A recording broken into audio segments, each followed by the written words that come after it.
In 1943, a top-secret Allied mission took off into enemy territory with a single goal: kill the mastermind behind Pearl Harbor. But what aircraft could fly that far, that fast, and still escape alive? It wasn't a bomber. It wasn't a spy plane. It was something the enemy called the fork-tailed devil. What was this mysterious fighter? How did it pull off one of the boldest assassinations in aviation history? The answer.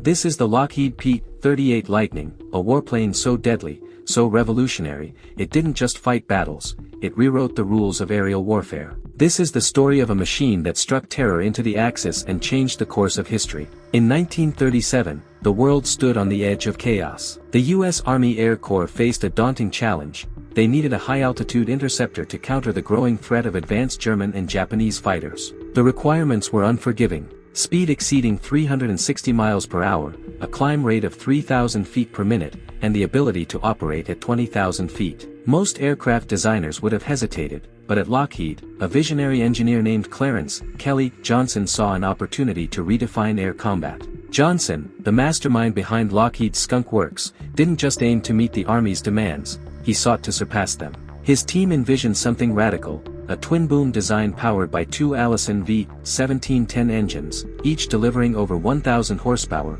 paired with turbo superchargers to dominate high altitudes. The pilot sat in a central nacelle, surrounded by a devastating array of weapons. This wasn't just a plane, it was a bold leap into the future, a machine that looked more like a spaceship than a fighter. The twin-boom design was no mere gimmick. It allowed for larger engines and improved aerodynamics, while the central nacelle housed a lethal arsenal: 4 .50 caliber machine guns and a 20mm cannon, all mounted in the nose. Unlike other fighters, where wing-mounted guns required convergence to hit a target, the P-38's weapons fired straight and true, delivering surgical precision. This was innovation with purpose, a calculated gamble to create a fighter unlike any other. When the prototype XP-38 took flight in January 1939, it stunned onlookers. It reached 413 miles per hour in level flight and climbed to 20,000 feet in under 6 minutes. The P-38 wasn't just fast, it was a beast. But its path to perfection wasn't without turbulence. Early models suffered from compressibility issues during high-speed dives, causing tail buffeting that alarmed pilots. Lockheed's engineers worked tirelessly,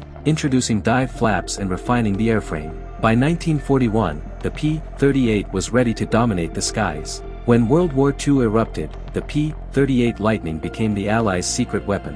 In Europe, it faced the Luftwaffe's finest: Focke-Wulf FW-190s and Messerschmitt Bf-109s. German pilots dubbed it the fork-tailed devil for its terrifying presence. With a top speed of 410 miles per hour, it outran most Axis fighters. Its climb rate and high-altitude performance made it a nightmare for bombers and fighters alike. The nose-mounted firepower delivered devastating blows, shredding targets with unmatched accuracy. The P-38's versatility set it apart. It excelled as an interceptor, escort, ground attack aircraft, and reconnaissance platform. Its long range, over 2,200 miles with drop tanks, allowed it to penetrate deep into enemy territory, escorting B-17 and B-24 bombers to targets the Luftwaffe thought were untouchable. In North Africa, P-38s protected bombers, hunted Axis tanks, and dominated dogfights, proving their worth in the harshest conditions. The Pacific Theater, however, was where the P-38 became a legend. Its range made it the only Allied fighter capable of deep penetration missions across vast oceans.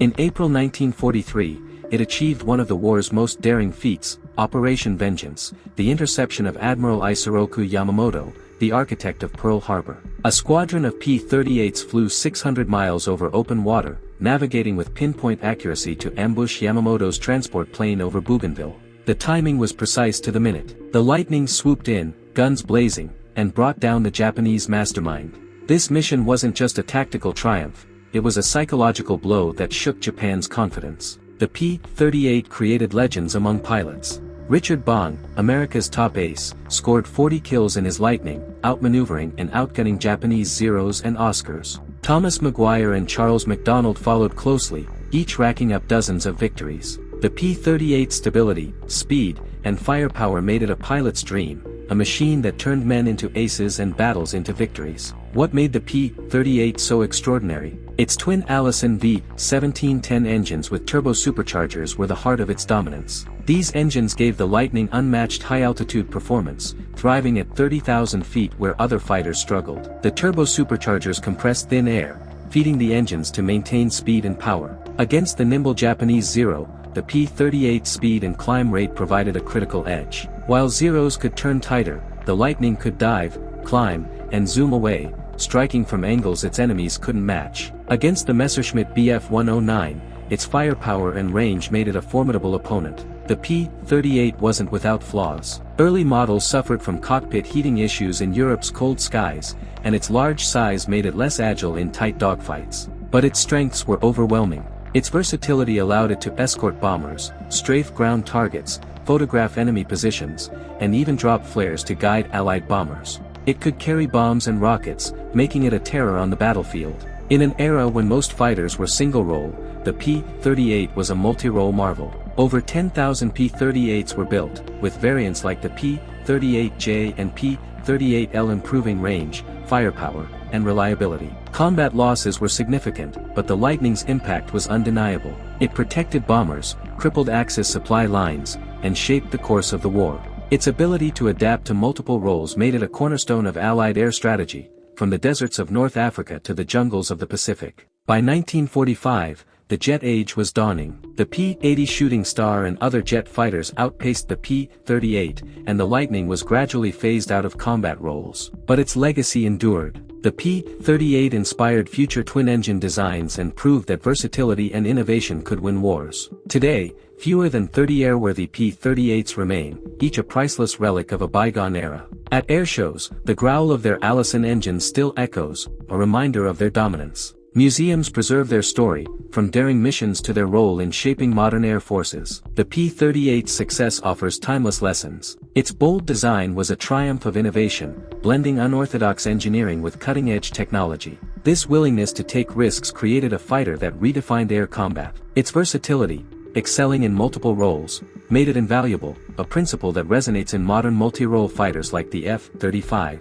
Looking to the future, the P-38's legacy suggests that speed, adaptability, and precision will remain critical in aerial warfare. As drones and artificial intelligence reshape the battlefield, the principles that made the Lightning a legend will continue to guide the development of next-generation fighters. The Lockheed P-38 Lightning was more than a warplane, it was a revolution. A twin-tailed terror that struck fear into the Axis and carved its name into history. From the skies of Europe to the jungles of the Pacific, it turned pilots into legends and battles into triumphs. Its story is one of ingenuity, dominance, and vengeance, a machine that changed the face of aerial warfare and left an indelible mark on history.